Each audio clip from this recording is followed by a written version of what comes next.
Essa tarde seja como toda tarde de sábado, de muita luz, muita paz, muitas bênçãos e com certeza será de muito aprendizado.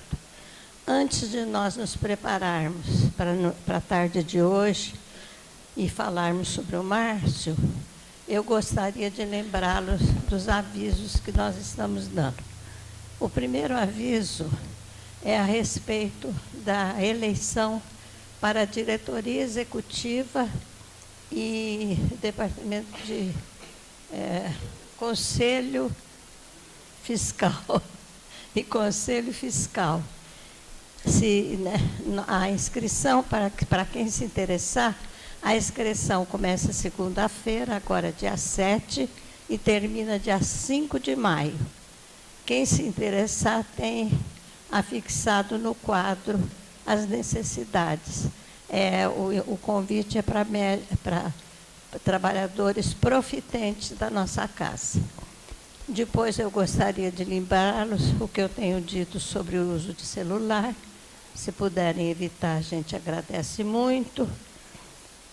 Sobre barulho antes da palestra e depois da palestra, durante os passes, para evitar falar alto, para não atrapalhar os trabalhos, que tem trabalho lá no fundo e aqui na frente.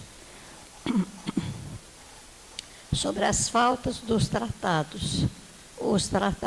Pela organização nossa, da nossa casa, 4 faltas consecutivas, né, normalmente a pessoa é tirada, o que é uma judiação. Então, quando forem faltar, precisarem faltar, avisem que a gente justifica.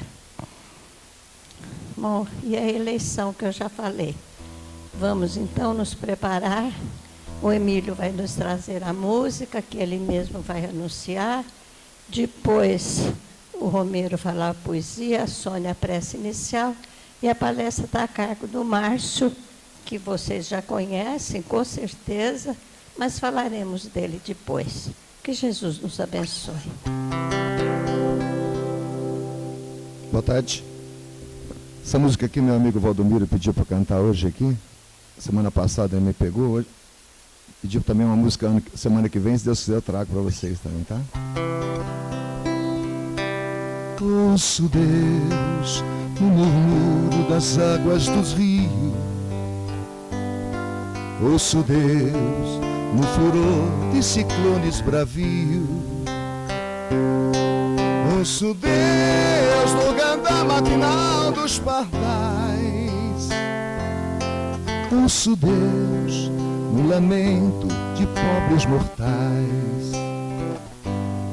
Vejo Deus nas estrelas perenes de luz.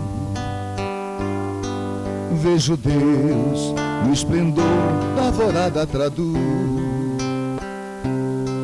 Vejo Deus no suave perfume da flor. Vejo Deus no adeus companheiro da dor. Sinto Deus na saudade que evoca lembranças. Sinto Deus no morrer de febris esperanças. Sinto Deus na tristeza de ver-te partir. Sinto Deus na tua volta, irmão, a sorrir. Ouço Deus no murmúrio das águas dos rios. Ouço Deus no furor de ciclones bravios. Ouço Deus no cantar matinal dos pardais. Ouço Deus no lamento de pobres mortais. Vejo Deus nas estrelas perenes de luz. Vejo Deus no esplendor que a alvorada traduz. Vejo Deus no suave perfume da flor. Vejo Deus no adeus companheiro da dor. Sinto Deus na saudade que evoca lembranças. Sinto, Deus, do morrer de febris esperança. Sinto, Deus, na tristeza de ver-te partir. Sinto, Deus, na tua volta, irmão, a sorrir.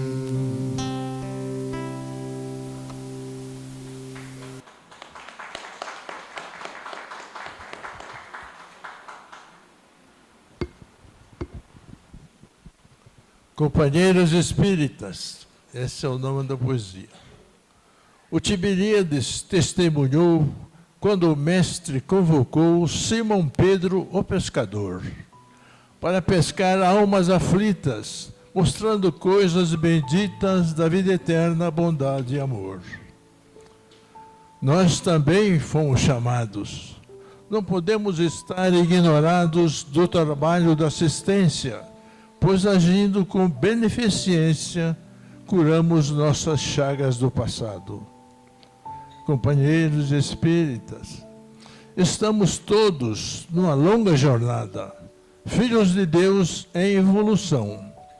A doutrina espírita nos dá a lição que a meta a ser conquistada é o carinho, o amor e o perdão junto ao irmão de caminhada.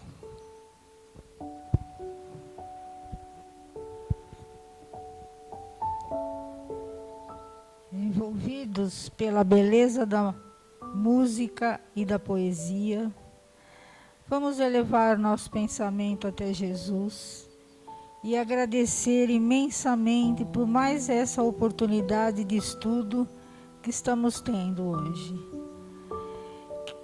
Pedimos aos amigos espirituais dessa casa que envolvam o nosso irmão Márcio, que carinhosamente nos preparou a lição da tarde, e que possamos apreendê-la. E agradecidos que estamos por essa oportunidade, vamos elevar o pensamento ao Pai e orar. Pai nosso que estais no céu, santificado seja o vosso nome. Venha a nós o vosso reino, seja feita sempre a vossa vontade, aqui na terra como em toda parte. O pão de cada dia dai-nos hoje. Perdoa, Pai, as nossas dívidas, à medida em que perdoamos os nossos devedores. E não nos deixeis cairmos em tentações, mas livra-nos, Senhor. Que assim seja. Permaneça conosco, Senhor.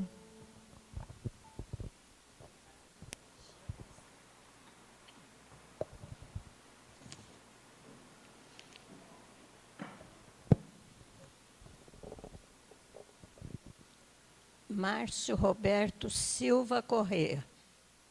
É engenheiro civil, professor aposentado da Faculdade de Engenharia da USP de São Carlos, onde ele também reside, trabalhador atuante do Núcleo Kardecista Paz, Amor e Fraternidade de São Carlos, divulgador da doutrina espírita através de cursos, seminários e palestras, que faz com muita propriedade e carinho, sempre nos colocando para cima, nos estimulando, atendendo a todas as casas que o procurarem. Colabora conosco há muitos anos, há muito tempo, sempre atendendo aos nossos pedidos com muita boa vontade e atenção. Ele há muito tempo considerado por nós de o Consolador como sendo trabalhador da nossa casa. Trabalha conosco bastante, vem 6 vezes por ano fazer a palestra, nos ensinar. E é um amigo querido do coração. Nós falamos irmão e realmente é o que o consideramos. Vamos passar a palavra a ele, envolvendo com todo o nosso carinho, na nossa melhor vibração. Márcio, que Deus te abençoe. Muita luz.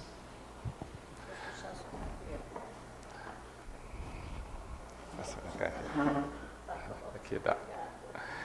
Bom, muito obrigado, Dona Francisca, pelas palavras sempre tão gentis, né?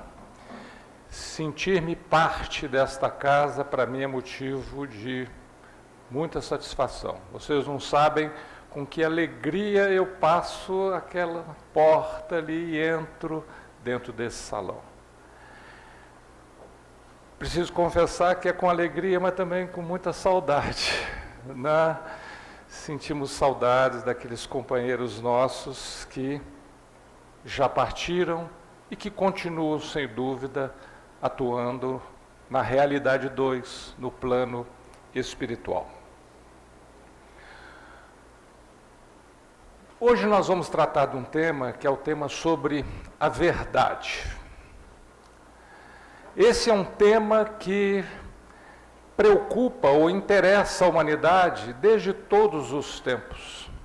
O que é a verdade? Como absorver a verdade? Conseguimos tê-la conosco ou não conseguimos? Qual o confronto que existe entre verdade e mentira? Enquanto estávamos escutando a bela voz do Emílio cantando, estávamos lembrando de uma música do Chico Buarque junto com o Edu Lobo, que alguém deve conhecer, A Verdade e a Mentira. Né? São versos, como sempre, muito inspirados do nosso grande poeta, onde ele vai fazendo um jogo de palavras, mostrando todo o emaranhado que existe entre esses dois conceitos. Mas aqui interessa-nos a verdade sob o ponto de vista espiritual. Nós fomos buscar algumas informações. Essas informações foram colhidas no Novo Testamento, nos livros de Emmanuel psicografado pelo Chico, Fonte Viva, Vinha de Luz, no Livro dos Espíritos, de Allan Kardec, e Evangelho segundo o Espiritismo, também de Allan Kardec. Então, essas foram as fontes consultadas para que então nós pudéssemos conversar a respeito desse tema tão delicado, mas tão necessário. Vamos começar com algumas reflexões do nosso querido Emmanuel no livro Fonte Viva. Acho que aqui todos conhecem aquela série dos 4 livros do Fonte Viva, né? Onde Emmanuel, assim como em vários outros livros, destaca um versículo do Novo Testamento e analisa sempre com muita precisão e com muita profundidade. Neste caso, a lição se chama Ante a Luz da Verdade. E não poderia ser outro o versículo escolhido por Emmanuel, que não aquele que Jesus mesmo nos disse, e João, o discípulo amado, registrou. E conhecereis a verdade, e a verdade vos libertará. Essas palavras de Jesus são de uma profundidade e de uma importância que muitas vezes nós não conseguimos captar. À medida em que nós vamos detendo verdades, cada vez mais verdades, vamos aprofundando na verdade, nós vamos nos libertando das injunções do dia a dia, das mentiras que nós mesmos criamos e nelas acreditamos até mesmo para justificar comportamentos que não são devidos. Então, a verdade tem este efeito. Ela vai produzindo a libertação. Mas nós devemos tomar um cuidado muito grande, e aqui Emmanuel já vem e nos dá um toque extremamente importante. E antes de mais nada, eu gostaria de dizer que todo o destaque em negrito e azul, esse destaque não está nos textos originais. Fui eu que o fiz para chamar a atenção. Tá? Então vamos lá. O que o Emmanuel nos fala a respeito desse versículo? Dentre outras coisas, eu escolhi algumas que me chamaram muita atenção. Muitos em política, filosofia, ciência e religião se afeiçoam a certos ângulos, ou seja, apenas partes da verdade, e transformam a própria vida numa trincheira de luta desesperada, a pretexto de defendê-la, quando não passam de prisioneiros do ponto de vista. Meus irmãos, esse livro deve ser de 1950, alguma coisa por aí. Vejam a atualidade das colocações de Emmanuel. Se Emmanuel tivesse lido as manchetes dos jornais hoje, possivelmente ele estaria dizendo isso, né? Veja, se nós olharmos, podemos olhar em qualquer campo. Vamos falar da política. A política em si, o trato político não nos interessa. Mas o que nós estamos observando, por exemplo, no nosso país, ou a política mundial, um antagonismo, uma polaridade que está dissolvendo a nossa sociedade. E por quê? Porque muitos de nós somos prisioneiros do ponto de vista. Nós estamos olhando apenas certos ângulos da verdade.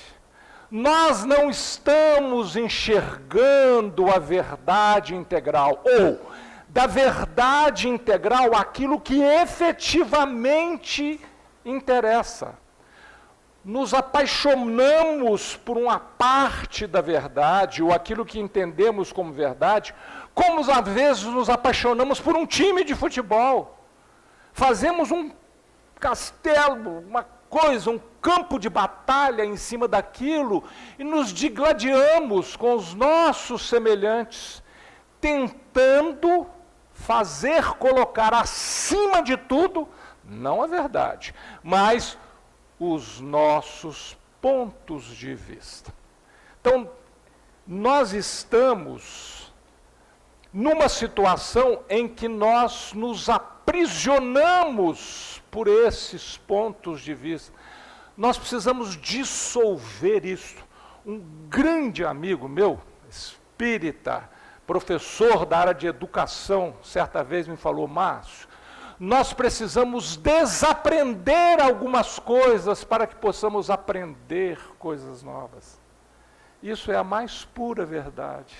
Então nós precisamos modificar. Nós não podemos ficar agarrados em pontos de vista e gerando guerras fratricidas. E às vezes guerras mesmo, como nós temos, infelizmente, muitos pontos no nosso planeta onde isso acontece.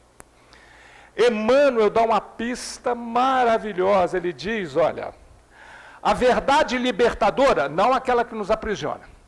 A verdade libertadora é aquela que conhecemos na atividade incessante do eterno bem. Quem é o eterno bem? É o Pai.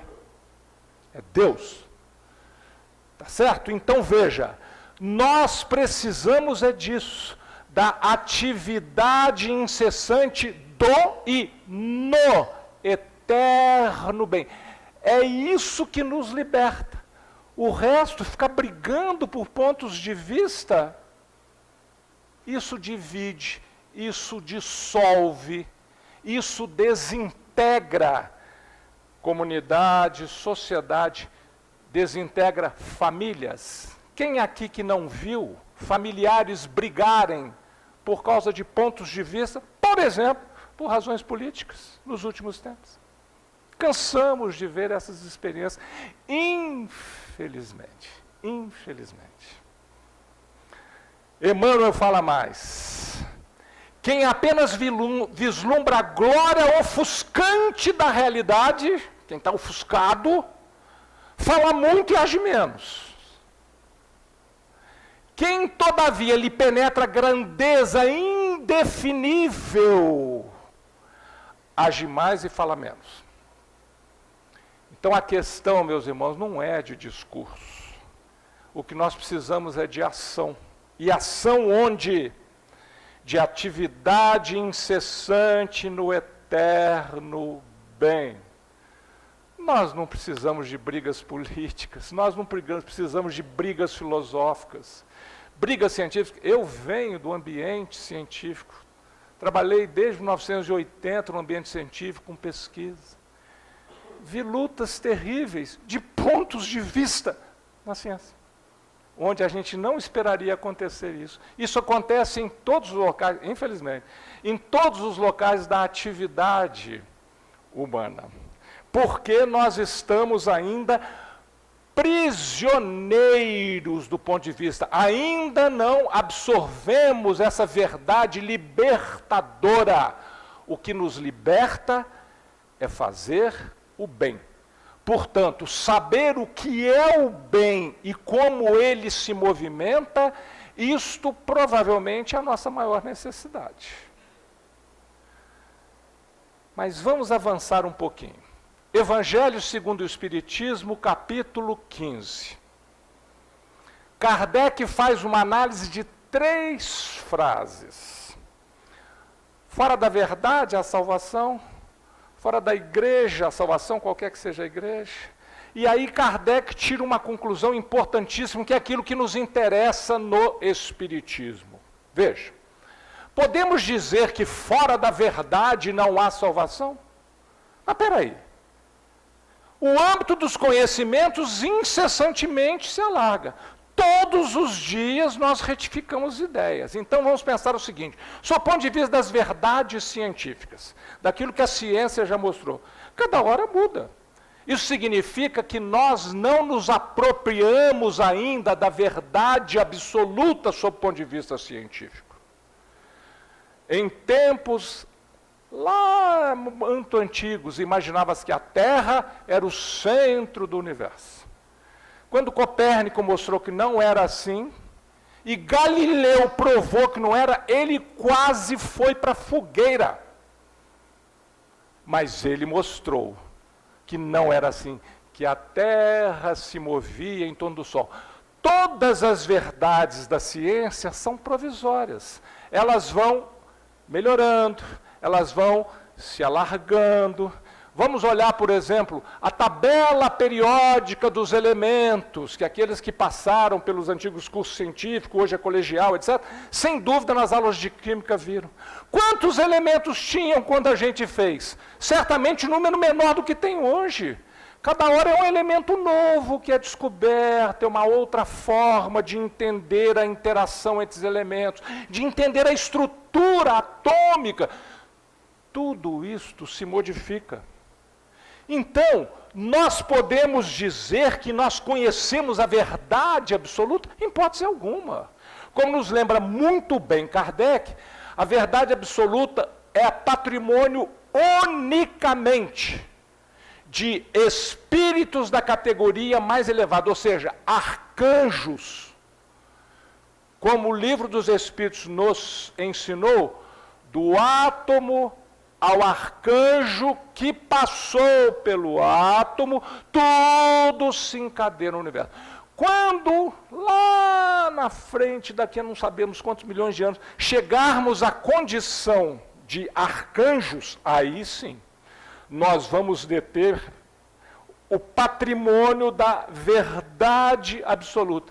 Até lá, nós conhecemos pedacinhos, coisinhas pequenas, verdades provisórias. Nós não sabemos todas as coisas.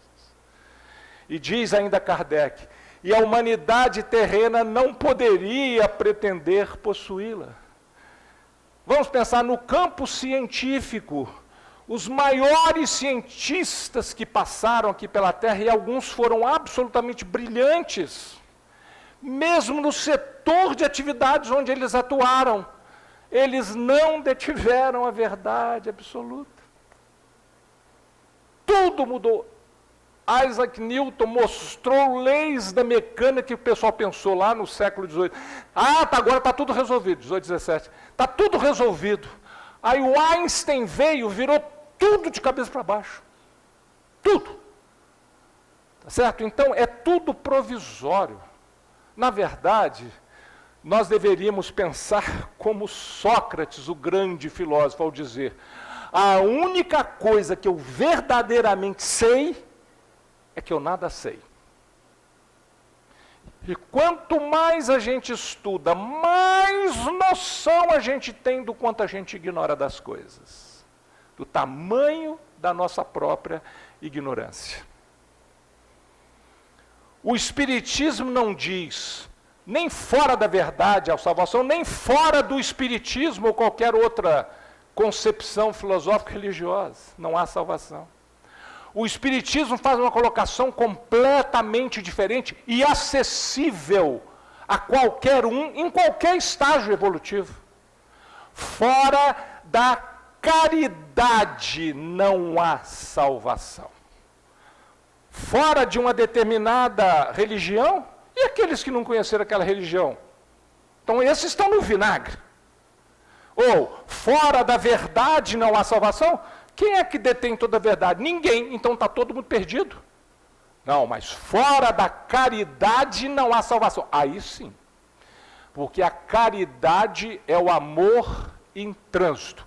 E quem quiser pode mobilizar esse sentimento. Isso é acessível a todos nós. Isso nos liga à atividade do eterno bem. E, portanto, isso nos coloca mais próximos, progressivamente, paulatinamente, da verdade absoluta. Ah, mas como é que eu vou saber como que eu devo agir? É muito difícil, eu precisaria ter um ótimo professor. Nós temos o melhor de todos. Nós não poderíamos ter nenhum professor melhor do que Jesus. Na questão 625 do Livro dos Espíritos, Kardec pergunta: qual o tipo mais perfeito que Deus oferecerá ao homem para lhe servir de guia e de modelo? Guia é quem conduz, modelo é aquele para quem a gente tem que olhar e tentar repetir as suas ações. E os Espíritos respondem: Jesus. Acabou. Nós temos o melhor mestre, ele já é um arcanjo, já era há 4,5 bilhões de anos atrás, quando ele recebeu a responsabilidade de cuidar da Terra e desse contingente de quase de 30 bilhões de espíritos. Certo? Ele priva da intimidade do Pai, e ele diz que o meu alimento é fazer a vontade do Pai, ou seja, ele sabe exatamente qual é a vontade do Pai, então ele sabe qual é a verdade.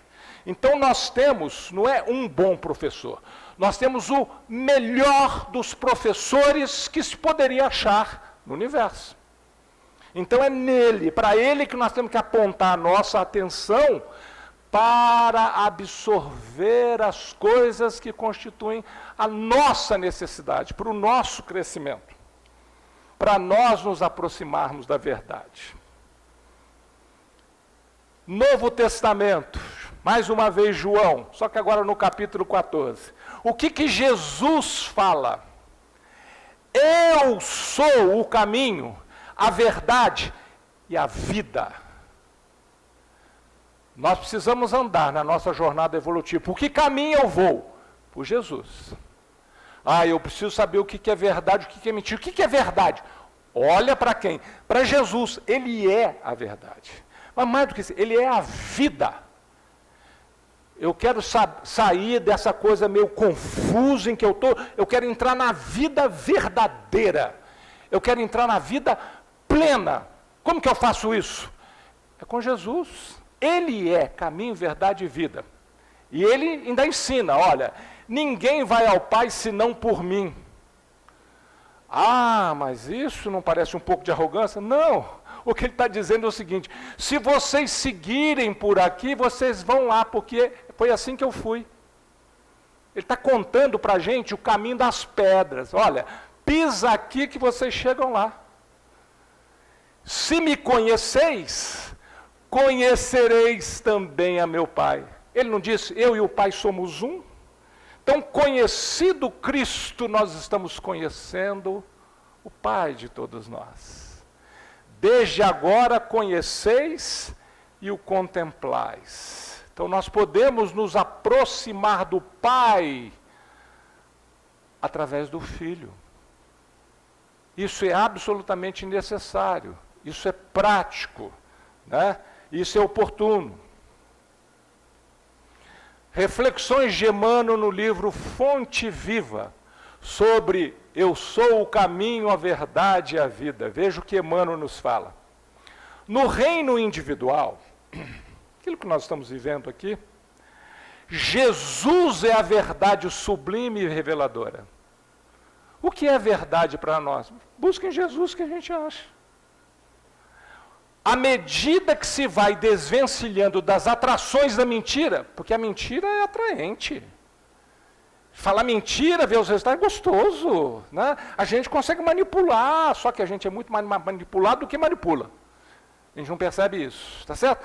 A gente fica ali, ó, perdido num emaranhado de mentiras nas quais a gente vai acreditando, contando, e de repente a gente mesmo já não sabe o que é mentira, o que é verdade. Cada discípulo do Senhor penetra mais intensamente na órbita da verdade. E a verdade é o quê? É a pura luz, né? Então, quem que ilumina as nossas vidas? É o Pai. Aqui na terra, através de quem? Através de Jesus. Jesus é a verdade sublime e reveladora. É nele que nós temos que buscar. Mas é só nele? Vamos ver. O que seria a verdade? Como que a gente pode entender o que é a verdade? Há um tempo atrás, eu, o Otacílio, participamos, junto com um outro companheiro, vou me lembrar o nome dele, o Arthur Valadares. Nós três participamos de uma comemoração do programa espírita de rádio que tem em São Carlos. E o tema proposto foi a verdade. E o Otacílio, que é brilhante nas suas exposições, ele vem sempre aqui, todos aqui sem dúvida conhecem, o Otacílio estabeleceu uma coisa que na minha cabeça abriu assim, uma compreensão muito grande. Ele disse, a verdade pode ser entendida como o conjunto de leis estabelecidas por Deus. Eu falei, puxa, Otacílio, mas me perdoa a redundância, mas é verdade o que você está falando, né? O conjunto de leis que Deus estabeleceu, isso constitui para nós a verdade. Algumas dessas leis nós já conseguimos absorver, outras nós ainda vamos compreender. Nós temos leis que regem o mundo material e temos leis que regem um mundo moral, do comportamento humano. As leis do mundo material, não só necessariamente ou exclusivamente, mas em grande parte, são analisadas pela ciência. A ciência tradicional que vai atrás das leis que regem o mundo material. As religiões, as filosofias vão atrás das leis que regem o mundo moral. Livro dos Espíritos, questão 617. As leis divinas, que é o que compreendem no seu âmbito? O que as leis divinas compreendem no seu âmbito, ou seja, na sua totalidade? Concernem alguma outra coisa que não somente é o procedimento moral? Ou seja, as leis divinas só cuidam do nosso comportamento, de ser bom, etc., de ser justo, etc. Todas as leis da natureza são leis divinas, pois que Deus é o autor de tudo. Quando eu solto esse objeto, ele é atraído para a Terra, ele tem peso, e a ciência descobriu esta lei. Quem estabeleceu essa lei? Foi Deus. Todas as leis que estão no universo, tanto as do mundo material, como as do mundo moral, tanto aquelas que nós já conhecemos, como muitas outras que nós ainda não temos nem a menor ideia, todas essas leis são fruto da vontade do Pai. O sábio da terra, estuda as leis da matéria. O homem de bem estuda e pratica as da alma. Ah, mas o homem do bem também não deve estudar as leis da matéria? Sim, mas ele está dizendo, se nós queremos melhorar o nosso comportamento, nós precisamos, antes de tudo, nos preocupar em estudar e praticar as leis morais, as leis estabelecidas pelo Pai, que regem o comportamento das criaturas. exemplo de uma lei que rege o mundo material. Nós falamos de peso. Então vamos lembrar, Isaac Newton, em 1687, estava sentado, dizem os seus biógrafos, estava sentado embaixo de uma macieira, no jardim da universidade onde ele trabalhava, tá certo? E ele de repente viu uma maçã cair. Quando ele viu a maçã cair, ele pensou, a terra está atraindo a maçã também está atraindo a terra. É ação e reação. Esse princípio ele já tinha estabelecido. Isso é a mesma coisa que faz com que a terra possa gravitar em torno do Sol. Um planeta atrai outro planeta. Corpos que têm massa, uns atraem os outros. Quanto mais massa tiver, mais atração existe. Quanto mais perto estiver, mais atração existe. Se esse objeto estiver muito longe do planeta, ele não vai ser atraído. A gente não vê filmagens que são feitas aí em naves espaciais? O pessoal está lá, roda, pula, parece, fica brincando no ar. Por quê? Porque eles estão mais longe da Terra. Estão mais longe, a atração é menor. Então, esta lei, a chamada lei de gravitação universal, que aqui não nos cabe analisar em detalhe, porque esse não é o objetivo nosso, aqui não é uma aula de física, tá certo? Mas é apenas um exemplo que eu quero dar de uma lei que rege o mundo material. Assim como tem um monte de leis que regem o mundo material. E que a ciência vai descobrindo, ampliando, modificando, alterando, ampliando tudo, tá certo? A marcha da ciência é assim. Quando eu era menino, eu me lembro quando meu pai conseguiu comprar um telefone, um negócio desse tamanho que ficava na mesa da minha sala. Era uma coisa maravilhosa. Hoje, cada um carrega o seu telefone no bolso. Você entra em contato com qualquer ponto do planeta de forma imediata. Quando eu era menino, se alguém me falasse isso, eu falava, tá viajando, bebeu. Tá certo? Achar que isso um dia possa acontecer. Né? Tá aí, presente. Evolução, porque cada vez conhecemos mais e melhor as leis que regem o mundo material. Mas a pergunta fundamental é a seguinte: cada vez nós conhecemos mais e melhor as leis que regem o mundo moral? Será que nós estamos focalizando nisso? E alguém poderia dizer, mas que leis são essas? Onde estão essas leis? O Livro dos Espíritos nos ensina que essas leis estão gravadas na nossa consciência. Quem são essas leis? Essas leis estão, todas elas, as que nos interessam e aquelas que nós já podemos absorver, estão declaradas no Livro dos Espíritos. Aliás, constituem a parte terceira do Livro dos Espíritos. O Livro dos Espíritos é dividido em 4 partes. A terceira parte trata exclusivamente das leis morais. Que leis são essas? Lei divino-natural, lei de adoração, lei do trabalho, lei de reprodução, lei de conservação, lei de destruição. Metade. Lei de sociedade, lei de progresso, lei de igualdade, lei de liberdade, lei de justiça, de amor e caridade, a mais importante de todas, e da perfeição moral. 12. É óbvio que eu não tenho a menor pretensão de que em coisa de 15, 20 minutos eu consiga vencer todo o conteúdo de um dos livros do Livro dos Espíritos. É óbvio que não. Então, eu fiz a seguinte opção, e vou pedir a paciência de vocês que me acompanhem nisso.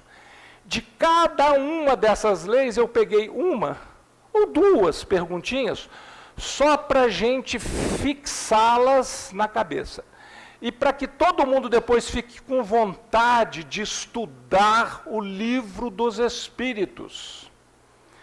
Eu me lembro certa vez, nos anos 70, eu vi uma palestra, ouvi e vi uma palestra do Divaldo Franco, onde o Divaldo disse que a Joana de Anjos tinha falado com ele, Divaldo, você não pode só ler, você tem que estudar o livro dos Espíritos.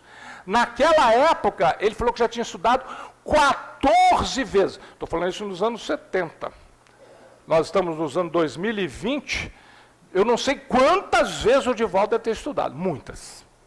Pelo conhecimento que ele tem, certamente estudou muitas vezes. Nós precisamos estudar o livro dos Espíritos. Então, eu vou apenas aqui fazer uma coisa fácil, fazer um voo panorâmico sobre essas leis, só para que a gente fique com vontade de estudar. Os centros espíritas têm, certamente aqui no Consolador, tem estudos para que a gente possa se aprofundar, né? Então vamos lá. Lei divina ou natural? O que se deve entender por lei natural?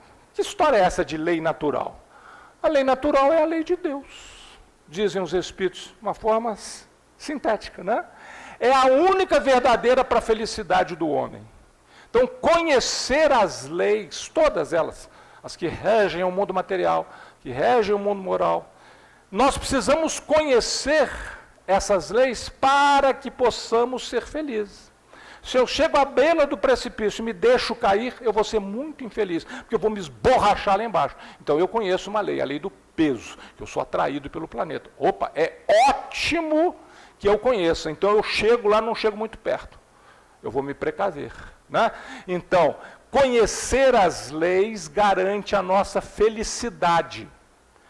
Indica-lhe o que deve fazer ou deixar de fazer. E ele só é infeliz quando dela se afasta. Todas as vezes que a gente se afasta de uma lei natural, a gente é infeliz. E aí, a própria vida dá uma cutucada, vem um aguilhão que nos corrige, né? Em geral, a dor. É eterna a lei de Deus? Kardec pergunta. Eterna é imutável, como o próprio Deus. Deus não vai ficar trocando as suas leis a cada minuto, né?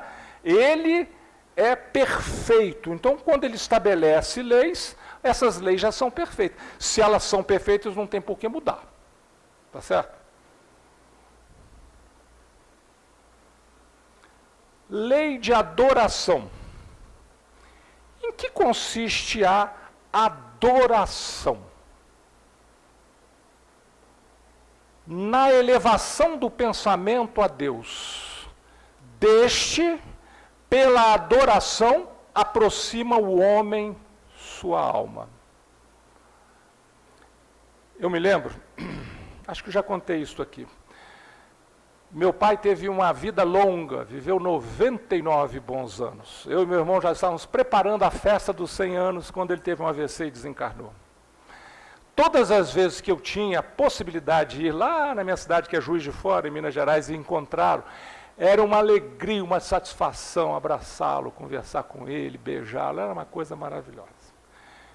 Isso, um pai da terra. Agora, imagine o que deve ser a gente ter um contato direto com o Criador, com o Pai Celestial, com aquele que nos deu a vida e não permite que ninguém tire de nós essa vida. Não deve ter nada no mundo melhor do que isso.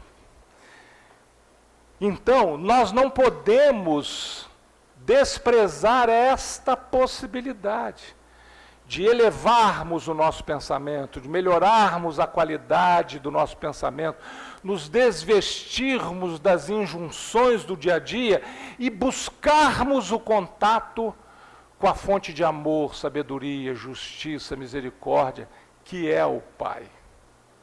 Onde que Ele está? Em todos os lugares, nos ensinam os Espíritos. Portanto, Ele está inclusive dentro de nós. Podemos e devemos buscar esse contato no sentido da elevação do pensamento, buscando comungar pensamentos com o Pai. Isto é adorá-lo. Lei do trabalho. A necessidade do trabalho é lei da natureza. Quer dizer, é obrigatório trabalhar? Os Espíritos respondem, o trabalho é lei da natureza. Por isso mesmo que constitui uma necessidade. Todos nós temos que trabalhar.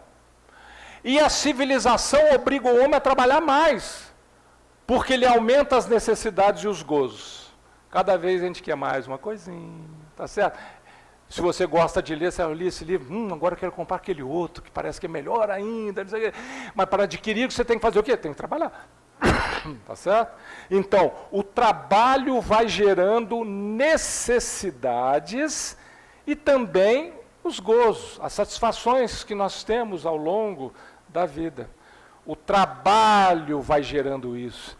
Quem gosta de viajar, às vezes você trabalha, junta o dinheirinho, até uma hora você fala, já tenho um dinheirinho para fazer a viagem dos meus sonhos, né? Você garante isso com o trabalho. Por trabalho só se deve entender as ocupações materiais? Trabalho só é aquilo que a gente faz, levanta de manhã, vai não sei o quê, vai no escritório, vai não sei onde, vai na universidade, vai onde for, a repartição. Será que só isso é trabalho? Não. O espírito trabalha assim como o corpo. Mas então o que é trabalho? Está aqui, ó, os espíritos ensinam. Toda ocupação útil é trabalho. Então, quando eu sei que alguém está, por exemplo, adoentado, e eu oro por essa criatura, eu estou trabalhando. Porque esta é uma ocupação útil. Qualquer ocupação útil é trabalho. Deus está parado, descansando? Segundo Jesus, não. Deus trabalha constantemente. Então, o valor do trabalho é algo que vem do próprio Criador para, né, influenciar todas as criaturas. Lei de conservação. Com que fim otorgou Deus a todos os seres vivos um instinto de conservação? Você vê um perigo, você procura correr. Você vê alguma coisa caindo, você põe a mão em cima, você sai daquela região. Os animais fazem isso, as plantas também se protegem. Existe um natural instinto de conservação. Por que Deus provê as suas criaturas com isso? Está aqui a explicação. Ó. Porque todos têm que concorrer para o cumprimento dos desígnios da providência. Está todo mundo colaborando. Nós, seres humanos, os animais, as plantas, os minerais, tudo colabora com a providência. Por isso foi que Deus lhes deu a necessidade de viver. A vida é um bem supremo maravilhoso. Nós precisamos aproveitar. Acresce que a vida é necessária ao aperfeiçoamento dos seres. Aquele pet que você tem lá na sua casa, é um cachorrinho, é um gatinho e tal, não importa.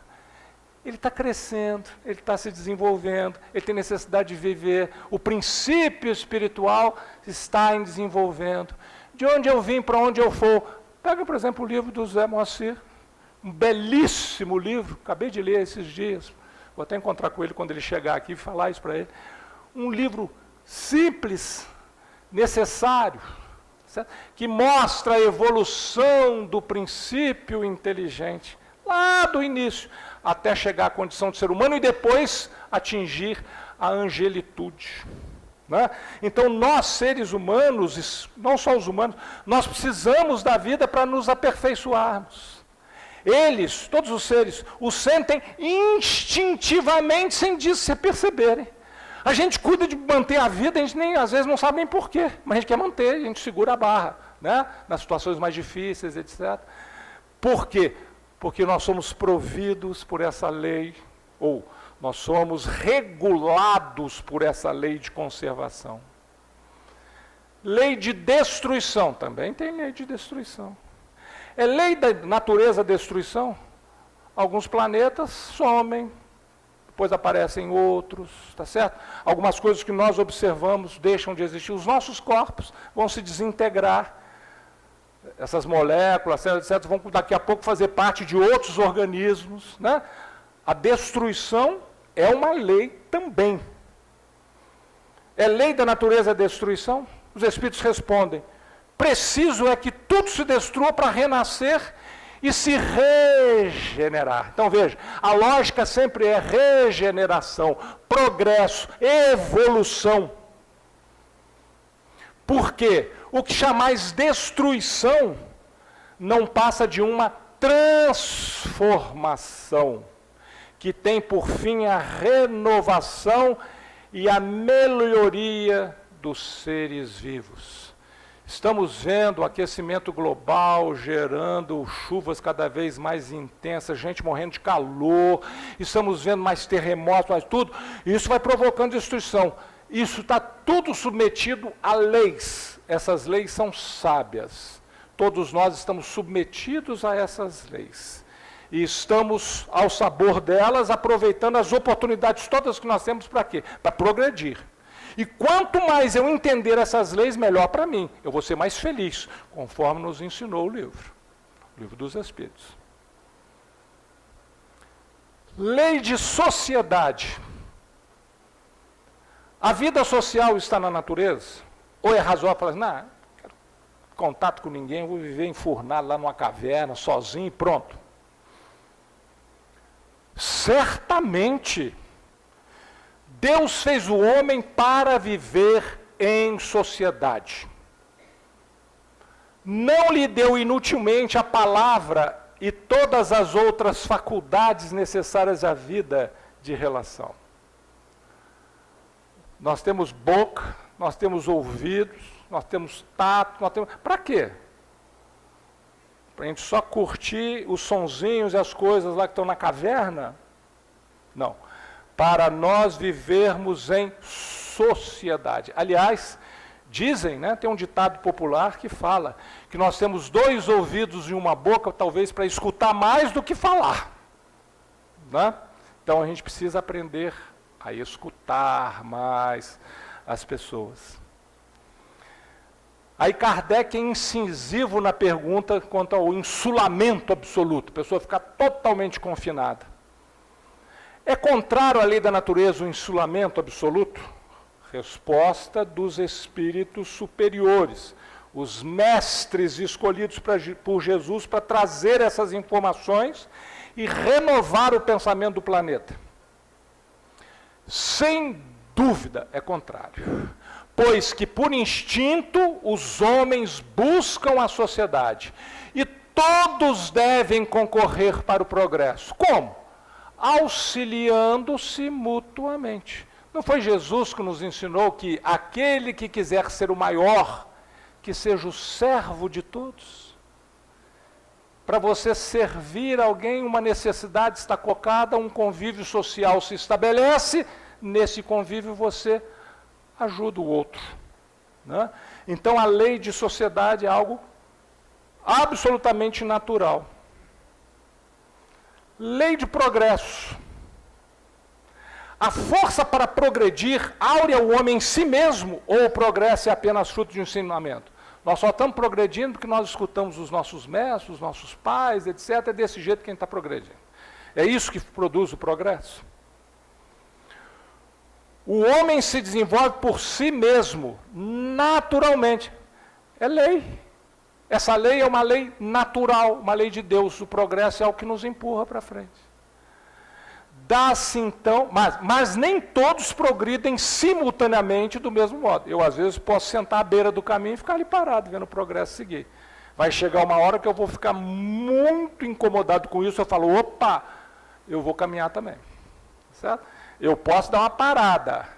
Retroceder, não. Posso parar? Sim. Posso até tentar botar algum obstáculo ao progresso? Posso. Mas só que ele é inexorável. Ele vai nos levar de roldão. Dá-se então que os mais adiantados auxiliam o progresso dos outros. Por meio do quê? Do contato social. Das nossas inter-relações. Entre todos nós que fazemos parte desse enorme rebanho cujo pastor é Jesus. Nós interagimos quando estamos encarnados, quando estamos desencarnados, não interessa, nós vamos interagir, a interação é fundamental para garantir o progresso.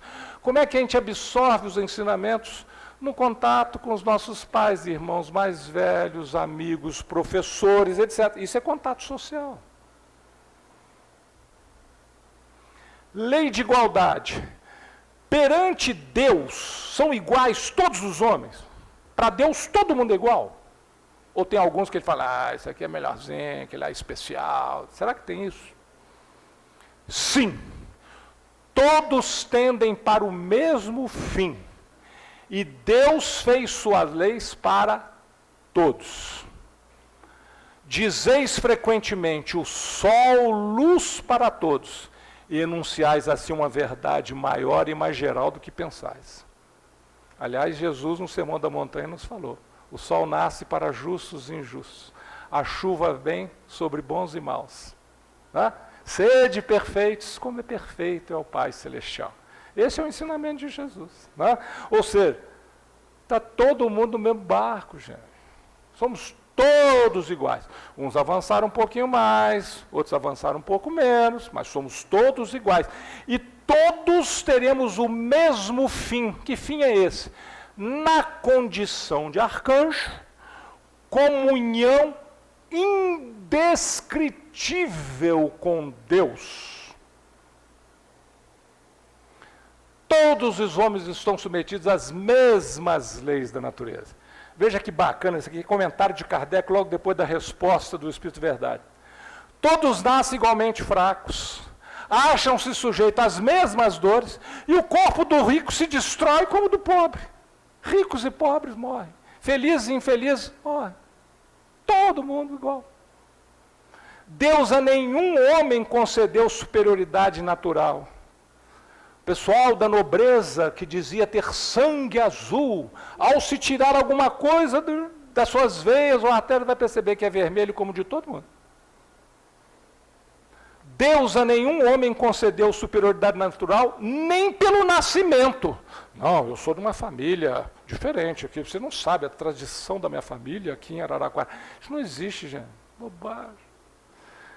Lei de causa e efeito, mudança de posições. Hoje eu nasço num berço rico, usei mal as riquezas, depois eu nasço num lar pobrezinho, passando necessidade, para saber como é que eu devo usar bem os valores todos, os recursos que são colocados à minha disposição. Então, ninguém tem superioridade natural, nem pelo nascimento, nem pela morte. Todos, aos seus olhos, ou seja, de Deus, são iguais. Todos nós somos iguais perante Deus. Inclusive, no amor que dele recebemos. Deus ama o criminoso, ama o virtuoso. Ama o homem que ainda está desequilibrado e ama o homem ser humano, né? Equilibrado. Ama a todos. Lei de liberdade. Tem o homem o livre-arbítrio dos seus atos? Pois que tem a liberdade de pensar, tem igualmente a de obrar, ou seja, a de agir. Sem o livre-arbítrio, o homem seria uma máquina. Nós não somos máquinas. Nós somos seres que viemos lá do princípio inteligente e atingimos a condição de encarnarmos em corpos humanos e temos a capacidade de decidir e fazer escolhas. Portanto, temos o livre-arbítrio. E esse livre-arbítrio vai ganhando qualidade à medida em que a lei de causa e efeito nos mostra, olha, isso aqui gerou consequências boas. Permanece, amplia. Isso aqui, você deu com os burros na água. Não faça mais isso. Né? Então, nós vamos sendo regulados por essa lei, mas temos absolutamente liberdade. Podemos pensar o que nós quisermos, então podemos agir da forma como quisermos.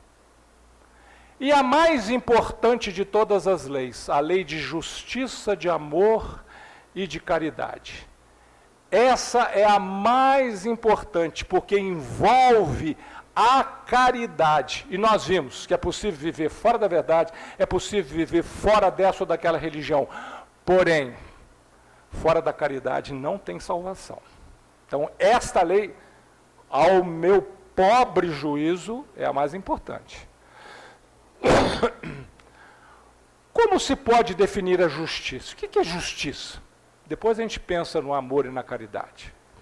A justiça consiste em cada um respeitar os direitos dos demais. Então, justiça não é apenas você exigir os seus direitos, não é isso que o plano espiritual está ensinando. Está ensinando, porque isso é natural, a gente já faz isso de forma instintiva. A gente precisa respeitar os direitos do outro. Isso é justiça. Todos os homens estão submetidos às mesmas leis da natureza. É absolutamente justa a vida com todos nós, que somos as criaturas de Deus. Veja, todos nascem igualmente fracos. Acham-se sujeitos às mesmas dores. E o corpo do rico se destrói como do pobre. Né? Eu estou repetindo aquilo que eu coloquei anteriormente, para mostrar que é absolutamente justo. Aos olhos de Deus, todos nós somos iguais. Que a justiça melhor do que essa? Todos somos iguais para Deus.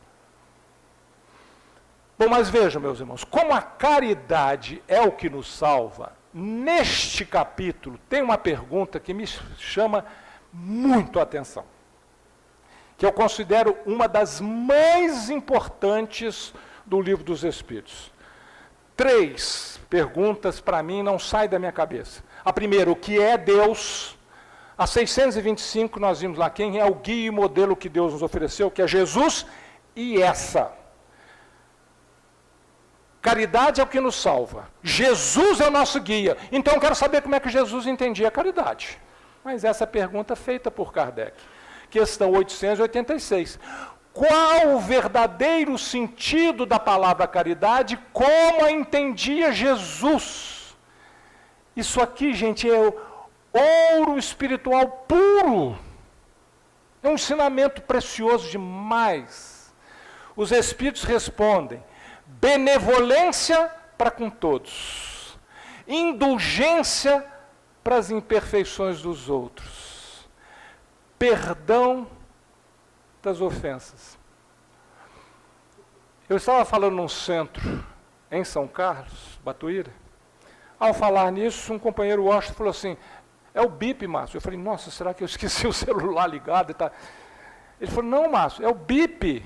B de benevolência, I de indulgência, P de perdão. Gente, é uma formulazinha legal da gente guardar.